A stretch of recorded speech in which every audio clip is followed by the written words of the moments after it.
નમસ્કાર, આપ જોઈ રહ્યા છો ગામડાના ઝડપી સમાચાર. ચોટીલા રાજકારણના આ સમયના સૌથી મોટા સમાચાર. કોંગ્રેસના ગઢમાં પડ્યું મોટું ગાબડું. 60મી વધુ કાર્યકરોએ ધારણ કર્યો આપનો ખેસ. ચોટીલા પંથકમાં ચૂંટણી પહેલા જ રાજકીય ગરમાવો તેજ બન્યો છે.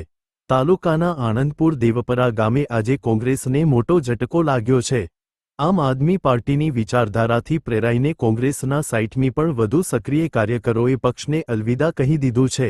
આમ આદમી પાર્ટીના અગ્રણીઓ અજીતભાઈ ખોરાણી, દેવકણભાઈ જોગરાણા અને જયંતિભાઈ પરાલિયાની વિશેષ ઉપસ્થિતિમાં આ કાર્યક્રમ યોજાયો હતો, જેમાં રાયધનભાઈ બાવળિયા અને દેવશીભાઈ સાકરિયા સહિતના અગ્રણીઓએ વિધિવત રીતે આમ આદમી પાર્ટીમાં પ્રવેશ કર્યો છે. અહેવાલ રોહિત આર જતાપરા. અજીત ખોરાણી, ચોટીલા વિધાનસભા સહપ્રભારી. આજે જે દેવપરા નવા ગામે મીટિંગ રાખી છે, આપને એ વિશે શું કહેવા માંગો છો? આજ રોજ ચોટીલા તાલુકાના આણંદપુર દેવપરા ગામે જે ચોટીલા તાલુકાના કોંગ્રેસના પીઢ નેતા બાવળિયા રાયાભાઈએ કોંગ્રેસ પાર્ટીમાંથી તેમના કાર્યકરો 60થી વધારે કાર્યકરો સાથે રાજીનામું આપ્યું છે. આ વિસ્તારમાં કોંગ્રેસ ભાજપના 30 વર્ષના શાસનથી થાકી આ વિસ્તારના ખેડૂતોએ એક આગવું આવી આમ આદમી પાર્ટીના સૌ ખેડૂતોએ ખેસ ધારણ કર્યા છે અને આવનાર સમયમાં આ વિસ્તારમાં આમ આદમી પાર્ટીને ખોબલે ને ધોબલે મત આપી અને તાલુકા અને જિલ્લા પંચાયતની ચૂંટણી તાલુકા પંચાયત બનાવવાનો સાથે સાથે સંકલ્પ કર્યો છે. આ પાર્ટીમાં જે કોંગ્રેસના અને ભાજપના જોડાણા છે એ લોકો તમારા સમર્થનમાં પરિવર્તન લાવવા માટે ચોટીલામાં શું શું સુવિધા ઉપલબ્ધ છે તમારા? જો આમ આદમી પાર્ટી ચોટીલામાં તાલુકા પંચાયત બને તો જે તાલુકાના આ ઠાંગા વિસ્તારના જે પીવાના પાણીનો ખાસ કરીને પ્રશ્ન છે, સિંચાઈના પાણીનો પ્રશ્ન છે, રોડ રસ્તાનો પ્રશ્ન છે કે વીજળીનો હોય કે આરોગ્યનો હોય, તો ચોટીલા તાલુકાના છેવાડા ગામ આણંદપુર દેવપરાથી અહીંથી લગભગ જસદણ 25 કિલોમીટર થાય છે, 30 કિલોમીટર જેવું ચોટીલા છે.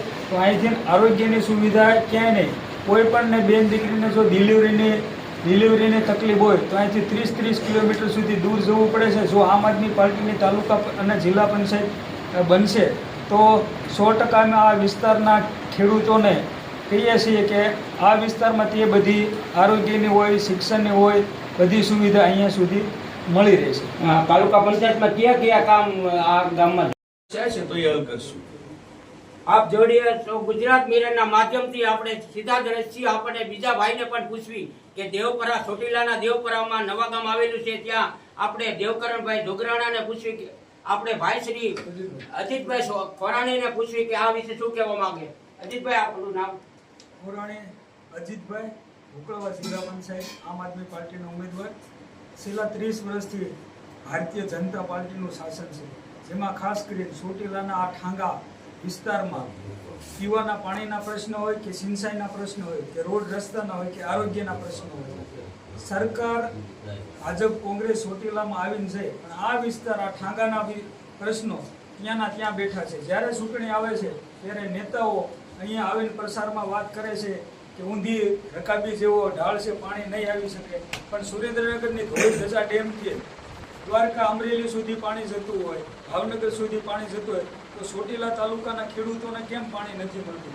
જેના લીધે બધા મિત્રો આજે દેવપુરામાં આવ્યા હોય અને દેવપુરામાં જબરદસ્ત એટલે એમ કહેવાય કે 99% કામ આજે ભેગું થયું હોય અને હવે જનતાને કંઈક વિકાસ જોતો હોય એવું લાગે છે. હવે મારા ગામના 2 મુદ્દા આપું તો હમણે ખેડૂત અતિવૃષ્ટિ થયેલી અને ખૂબ પાયમાલ થઈ ગયેલા, તો આજે 15 જણા અમારા ગામના ને 1 રૂપિયો નથી મળ્યો. બરાબર. બીજી એક